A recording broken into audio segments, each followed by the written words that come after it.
আসসালামু আলাইকুম প্রিয় দর্শক, অন্য মঞ্চের আলোচনায় আপনাদের সকলকে আমন্ত্রণ জানাচ্ছি। নমস্কার, আমি তরুণ ঘোষ। বাংলাদেশের প্রধানমন্ত্রী শেখ হাসিনা আপনারা বহু প্রতীক্ষার অবসান ঘটিয়ে হয়তো মাস দুয়েকের মধ্যে উনি ফিরতে পারেন। আজকে এই খবর বলছি আমি একেবারে কনফার্ম হয়ে। তিনি একটি বিষয়ের ওপরে নিশ্চিত হবার জন্য, বিষয়টি আমার কাছে পরিষ্কার নয়, আগেই বলে দিচ্ছি, কনফার্ম হওয়ার জন্য তিনি একটু অপেক্ষা করছেন। তিনি বলেছেন যে যাই ঘটে যাক, আমার জীবনে যত দুর্যোগই আসুক না কেন, আমি দেশে ফিরবই, এবং সেটা ওই যে একটা পয়েন্ট যেটা আটকে আছে সেই পয়েন্টটা একদম ঠিকঠাক হয়ে গেলে আর ভারতবর্ষের গ্রিন সিগন্যাল পেয়ে গেলে আমি দেশে ফিরে যাব। এবার আপনারা এটা 2 মাস কেন বললাম? কারণ 2 মাসের মধ্যে আপনার বড় কিছু ঘটনা ঘটতে চলেছে। আপনারা জানেন আমেরিকার একটি ট্রেড টিম আমাদের ভারতবর্ষে এসছে, তারা বসে নেগোশিয়েট করবে। নেগোসিয়েশন হবে না, আমি আগেই বলে দিচ্ছি, নেগোসিয়েশন হবে না। যদি হতো তাহলে প্রেসিডেন্ট ডোনাল্ড ট্রাম্পের ফোন মোদিজি ধরতেন। সম্ভবত 9 তারিখ থেকে 19 তারিখের মধ্যে ডোনাল্ড ট্রাম্প বেশ কয়েকবার ফোন করেন নরেন্দ্র মোদীকে, বেশ কয়েকবার, কিন্তু না এপাশে ফোন বাজে না কেউ হ্যালো করে। অর্থাৎ প্রেসিডেন্টের ফোন নাম্বার হয়তো ব্লকই করে দেওয়া হয়েছে। মানে কখনো যদি ভুল করে ধরে পেলি তাহলে পরে তো কিছু একটা উত্তর দিতে হবে, তার থেকে ওই নাম্বারটিকে ব্লক করে দাও। এখন আপনারাই বলুন, পৃথিবীর কোন এমন শক্তি আছে যার এরকম হিম্মত আছে, একমাত্র রাশিয়া চীন ছাড়া, যারা প্রেসিডেন্ট অফ আমেরিকার ফোন নাম্বার ব্লক করে দেওয়ার সাহস আছে। তিনি হয়তো চেষ্টা করছিলেন যে এই ট্রেড নেগোসিয়েশনের একটা রাস্তা বার করার জন্য মোদিকে ধরার। আর দ্বিতীয় কথা, তাকে একটা আমন্ত্রণ জানানো ভারতবর্ষে, যাতে তিনি ফিরতে পারেন, মানে ভারতে আসতে পারেন। আমন্ত্রণ না জানালে তাহলে তো আর প্রেসিডেন্ট অফ আমেরিকা তো আসতে পারেন না। কিন্তু ভারতকে বারবার অনুরোধ করা সত্ত্বেও ভারতের পক্ষ থেকে কোনো রকম উচ্চবাচ্চাই করা হচ্ছে না। অর্থাৎ যে জায়গায় ভারত এখনো আটকে আছে, যে বাংলাদেশের ব্যাপারে ভারত সিদ্ধান্ত যা নিয়েছে সেটাকে বাস্তবায়ন করার আগে পর্যন্ত আমেরিকার সঙ্গে কোনো সম্পর্ক ভারত করবে না। এখন আমেরিকার টিম আসছে, আপনারা খবরের কাগজে দেখেছেন। আমেরিকার টিম আসছে, তার মধ্যে বিদেশি দলের প্রতিনিধি আসছে, বাণিজ্য দলের প্রতিনিধি আসছে, আমাদের বাণিজ্য মন্ত্রী রয়েছেন, আমাদের অন্যান্য মন্ত্রীরা রয়েছেন, সচিবরা রয়েছেন। কিন্তু জয়শঙ্করজি কোথায়?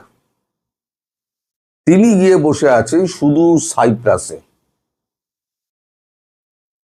উনি ইউরোপিয়ান ইউনিয়নে গুটি সাজাচ্ছেন। কিসের গুটি সাজাচ্ছেন সেটা আমি আপনাদেরকে বিকেলবেলার ভিডিওতে বলবো, যে জয়শঙ্করজি ওখানে বসে কি গুটি সাজাচ্ছেন এবং বাংলাদেশের ওপরে তার কি প্রতিক্রিয়া হতে পারে সেইটা বিকেলবেলাতে আমি বলবো। এখন একসঙ্গে বলতে গেলে তাহলে পরে দুটোই জড়িয়ে যাবে, কোনোটাই অনুধাবন করা যাবে না, ভিডিওটা অনেক বেশি লেন্দি হয়ে যাবে, আমি অত টাইম আপনাদের ওয়েস্ট করতে চাই না। এখন এই যে 2 মাস যেটা ধরা হয়েছে, এই 2 মাসের মধ্যে আমেরিকার প্রেসিডেন্ট ডোনাল্ড ট্রাম্পকে বো ডাউন করতেই হবে। কারণ দেশের মধ্যে যা চাপ বাড়ছে, তার উপরে তার মিড টার্ম ইলেকশন এগিয়ে আসছে। মিড টার্ম ইলেকশনের আগে ভারতবর্ষের সঙ্গে সম্পর্ক যদি ভালো না করতে পারে, তার ট্রাম্পের গদি গেল। ট্রাম্প সেটা তার মাথায় রয়েছে। কারণ মে মাস আজকে শেষ, জুন পড়তে যাচ্ছে। এই তো অক্টোবর নভেম্বরে আপনার কংগ্রেসের নির্বাচন। এই নির্বাচনে জেতার আগে ভারতবর্ষকে তার অনুকূলে আনতেই হবে। এখন তার জন্য তারা এত ছটফটানি। কারণ দেশের মধ্যে নানান রকম কথা হচ্ছে যে আপনার আমলে সব জায়গার সঙ্গে, ভারতের সব দেশের সঙ্গে, পৃথিবীর সব দেশের সঙ্গে আমেরিকার একটা দূরত্ব তৈরি হয়েছে, আমেরিকার মূল্য বৃদ্ধি হয়েছে, আমেরিকার মুদ্রার পতন হয়েছে এবং আমেরিকার বদনাম হয়েছে। আপনি এমন একটি প্রেসিডেন্ট যিনি আমেরিকাকে একেবারে মানে বদনাম করে ছেড়ে দিয়েছেন। ফলে এখন রিপাবলিকান যারা আছে তারা কিন্তু খুব গাড্ডায় পড়ে আছে। রিপাবলিকানদের ভেতরেও একটা মানে ট্রাম্প বিরোধী একটা গোষ্ঠী হয়ে গেছে। এখন সবাইকে থামাতে গেলে ট্রাম্পকে এখন ভারতের দ্বারস্থ হতেই হচ্ছে, মোদির দ্বারস্থ হতেই হচ্ছে। আর মোদিও এটে বসে আছে যতক্ষণ না পর্যন্ত বাংলাদেশের সমস্যার সমাধান হবে, ততক্ষণ পর্যন্ত আমেরিকার সঙ্গে আমি কোনো রকম চুক্তি অথবা বসবই না, অন্তত প্রেসিডেন্টের সঙ্গে তো নয়। এখন ব্যাপারটা এই জায়গায় দাঁড়িয়ে আছে যে আমেরিকার সঙ্গে আমেরিকাকে মানে দাবিয়ে রেখে দিয়ে যাতে আমেরিকা কোন রকম কাজকর্ম না করতে পারে। আর তার আগে আর একটা জিনিস বলে রেখে দিই, আমাদের দেশে কিন্তু মায়ানমারের প্রেসিডেন্ট এসছেন, সে খবর আপনারা জানেন। মায়ানমারকে কিন্তু ভারতবর্ষ বগল দাবা করে নিয়েছে। শুধু ভারতবর্ষ নয়, রাশিয়া, চীন, ভারত এবং মায়ানমার একই লাইনে চলে এসছে। ফলে এইখানে যে আরাকান আর্মি করিডোর করে মায়ানমারের অংশ নিয়ে, বাংলাদেশের অংশ নিয়ে, ভারতের অংশ নিয়ে যে খ্রিস্টান ইস্ট তিমুরের মতো খ্রিস্টান রাষ্ট্রটা তৈরি করার যে একটা পরিকল্পনা ছিল, সেই পরিকল্পনাটুকু ভেস্তে দিয়েছে ভারত। ফলে নানানবিধ ঘটনা ঘটছে। এর মধ্যে কোন ঘটনার জন্য, কোন গ্রিন সিগন্যালের জন্য মানে শেখ হাসিনা অপেক্ষা করছেন তা আমি বলতে পারবো না। কিন্তু এটা একদম সঠিক খবর আমি পেয়েছি যে একটা গ্রিন সিগন্যাল পাওয়ার অপেক্ষায় তিনি রয়েছেন। যেদিনকে গ্রিন সিগন্যালটি পেয়ে যাবেন সেদিনকেই তিনি দেশে ফিরবেন। এক মুহূর্ত অপেক্ষা করবেন না, সেদিনই তিনি দেশে ফিরবেন। আর একটা কথা শুনে রাখুন, আপনাদের দেশের বিমান বাহিনীর বহর এসে শেখ হাসিনাকে নিয়ে গেছিলেন এবং আপনার দেশের বিমান বাহিনী, আমি আগের থেকে বলে রেখে দিচ্ছি, আপনার দেশের বিমান বাহিনীর একটি বিমান এসে শেখ হাসিনাকে আবার নিয়ে যাবেন, সে ব্যবস্থাও করা হচ্ছে। এর মধ্যে ওয়াকারুজ্জামানের কি পরিণতি হবে, বাংলাদেশের সেনার মধ্যে কি অভ্যুত্থান হতে পারে, এর নানান রকম অঙ্ক আছে। সে সমস্ত অঙ্কে ঢুকে লাভ নেই। কারণ আমাদের উদ্দেশ্য হচ্ছে শেখ হাসিনা স্বদেশে প্রত্যাবর্তনের বিষয়টি কনফার্ম করা। অর্থাৎ যেদিনকে ডেট ঠিক হয়ে যাবে সেদিনকেই আমি আপনাদের জানিয়ে দেবো। আপাতত নিশ্চিন্তে থাকুন, মাস দুয়েকের মধ্যে একটা ডেট উনি বলবেন, সেই ডেটে উনি দেশে ফিরে যা কনসিকুয়েন্স হয় ওই কনসিকুয়েন্স উনি বলেছেন। আমি মুখোমুখি হবই, আমায় কেউ দাবিয়ে রাখতে পারবে না, দেশে আমি ফিরবই। আমার দেশের জনগণ কষ্টে রয়েছে, আমি তাদের মাঝে যাবই, অতএব আমায় কেউ আটকাতে পারবে না। এখন শুধু অপেক্ষা করুন খবরটার জন্য। রংপুরে পাকিস্তানি আইএসআই এজেন্ট কেন লিখেছি সে আলোচনাতেই যাচ্ছে। এখন আপনাদের 10 ট্রাক অস্ত্রের কথা মনে আছে যে বাংলাদেশে 10 ট্রাক অস্ত্র ভারতে ঢুকাতে চেয়েছিল, আমি তখন ভারতেই থাকি। হঠাৎ করে আমি যে বাসায় থাকি একটা পত্রিকা নিয়ে এসেছিল, সম্ভবত পত্রিকাটার নাম দৈনিক তাজ। তখন আমি ঝাঁসিতে থাকি। আমাকে বললো, এই দেখ ফরিদ, তোদের দেশে তোদের দেশের নেতারা আমাদের দেশকে কিভাবে ধ্বংস করতে চায়, তোদের দেশের এমপি মন্ত্রীরা। আমি পরে খবরটা দেখলাম, পরে শুনলাম যে তৎকালীন প্রধানমন্ত্রী বাজপেয়ী খালেদা জিয়াকে ফোন করেছে, তৎকালীন প্রধানমন্ত্রী ফোন করেছেন যাতে এদেরকে পাকড়াও করা হয়।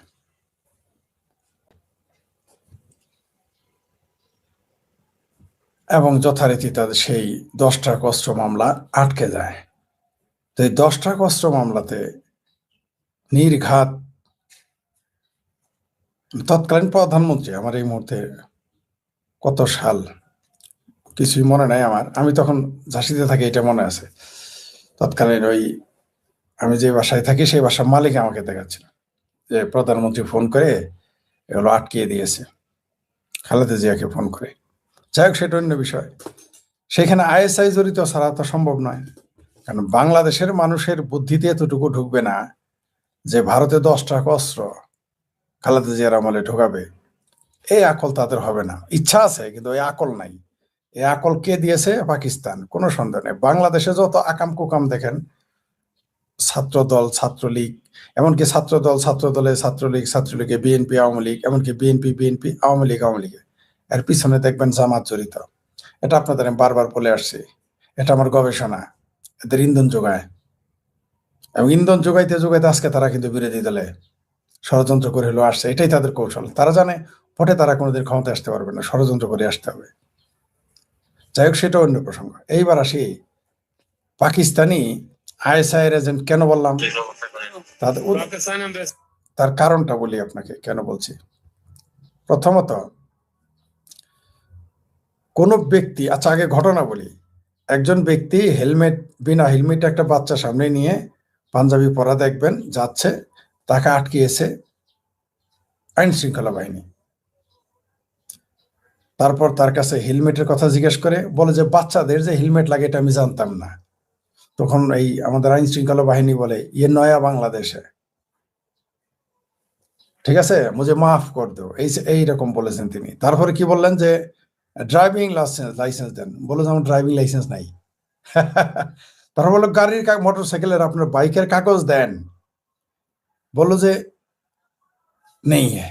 আচ্ছা, একজন এমবাসিতে চাকরি করা লোক কত সতর্ক হওয়ার কথা, তার আইন মেনে চলার কথা সাধারণ নাগরিকের চেয়ে 10 গুণ বেশি। এমবাসিতে চাকরি করে, সে জানে না, বুঝলাম ছোট বাচ্চার হেলমেট লাগে না, সে ধরে নিলাম সে জানে না। কিন্তু গাড়ির যে কাগজ লাগে এটাও কি তিনি জানেন না? মোটর সাইকেলের যে কাগজ লাগবে এটা তিনি জানেন না?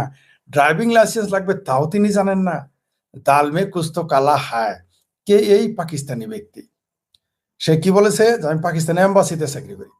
যদি তিনি লাল পাসপোর্টধারী হয়ে থাকেন, আমি যতদূর জেনেছি এই সম্পর্কে, প্রথমে এটার গুরুত্ব দেই নাই যে একজন পাকিস্তানি ড্রাইভিং লাইসেন্স ছাড়া ধরেছে বা হেলমেট, সাথে কি যায় আসে, মুরব্বী।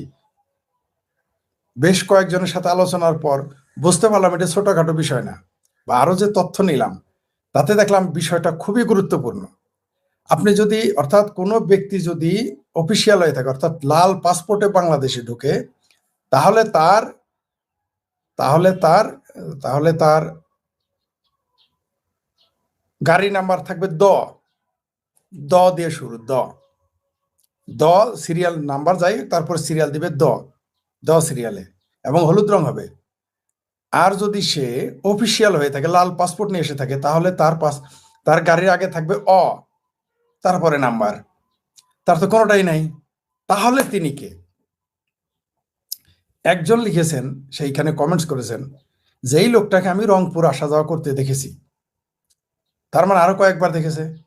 তাহলে এখন বুঝেন, এই যে মৌলবীরা আসতো পাকিস্তান থেকে ওয়াজ করে, আমাদের সরিষাবাড়ি গিয়েছিল, বলেছিলাম না এরা জঙ্গি। সারা বাংলাদেশে যে পাকিস্তানি জঙ্গিরা এসে ওয়াজ করে, এগুলো অ্যারেঞ্জমেন্ট করে হলো এই পাকিস্তানি আইএসআই এর, পাকিস্তান এম্বাসি এদের অ্যারেঞ্জমেন্ট করে। মনে আছে সেই জঙ্গির কথা বললাম তো, আমাদের জামালপুরেও গিয়েছিল এবং বিএনপির নেতারা ছবিও তুলেছে তার সাথে। সারা বাংলাদেশে ঘুরেছে এবং সীমান্তবর্তী এলাকায় বেশি বেশি ঘুরেছে, আমাদের সরিষাবাড়িতে পর্যন্ত গিয়েছে সেই পাকিস্তানি জঙ্গি জয়শ মোহাম্মদের রাইট হ্যান্ড বাংলাদেশে এসেছিল। এই যে পাকিস্তানের এই আইএসআই যারা পাকিস্তানের যারা আইএসআই এজেন্ট, তারা এইভাবে ঘুরে সারা দেশে ঘুরে ঘুরে তারা মাঠ তৈরি। এখন বুঝতে পারছেন তো মাদ্রাসায় কিভাবে জজবা তৈরি হয়? এই যে এরা এইভাবে কখনো মোটর সাইকেলে ঘুরে। এখন আমার মতে বা আমি বলতে চাই সরকারের উচিত ওই মোটর সাইকেলটা কার এটা আগে ধরা, ওই বাইকটা কার, আসলে কার বাইকে যায় বা কোন জায়গা থেকে বাইকটা সে জোগাড় করেছে, এগুলো এখন ধরতে হবে।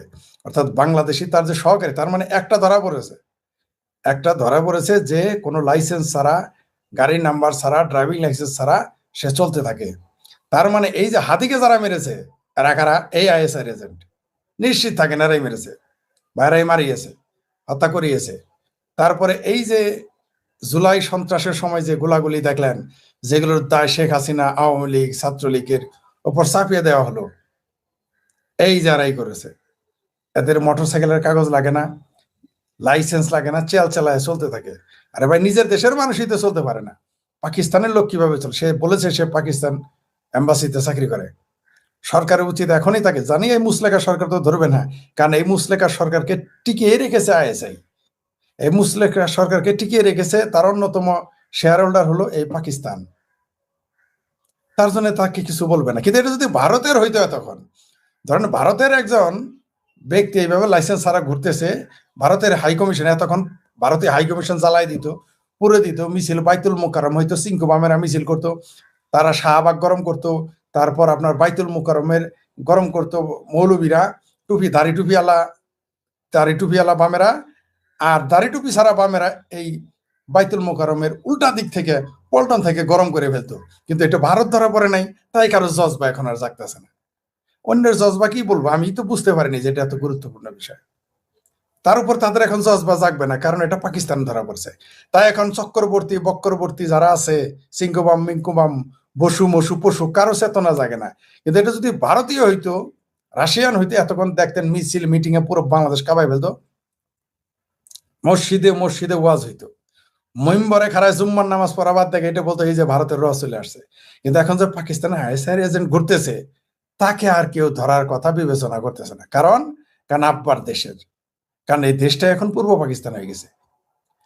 দ্রুত এই ব্যক্তিকে গ্রেপ্তার করতে হবে, তাকে কে মোটর সাইকেল দিয়েছে তা খোঁজ নিতে হবে, তারপর তাকে জিজ্ঞাসাবাদ করতে হবে উদ্দেশ্য কি, সে রংপুরে কেন গিয়েছিল। সেখানে কিন্তু ওই যে শিলিগুড়ির রোড, সেখানেই কিন্তু চিকেন নেক, মানে বুঝতে পারছেন তো কেন রংপুরে যায়।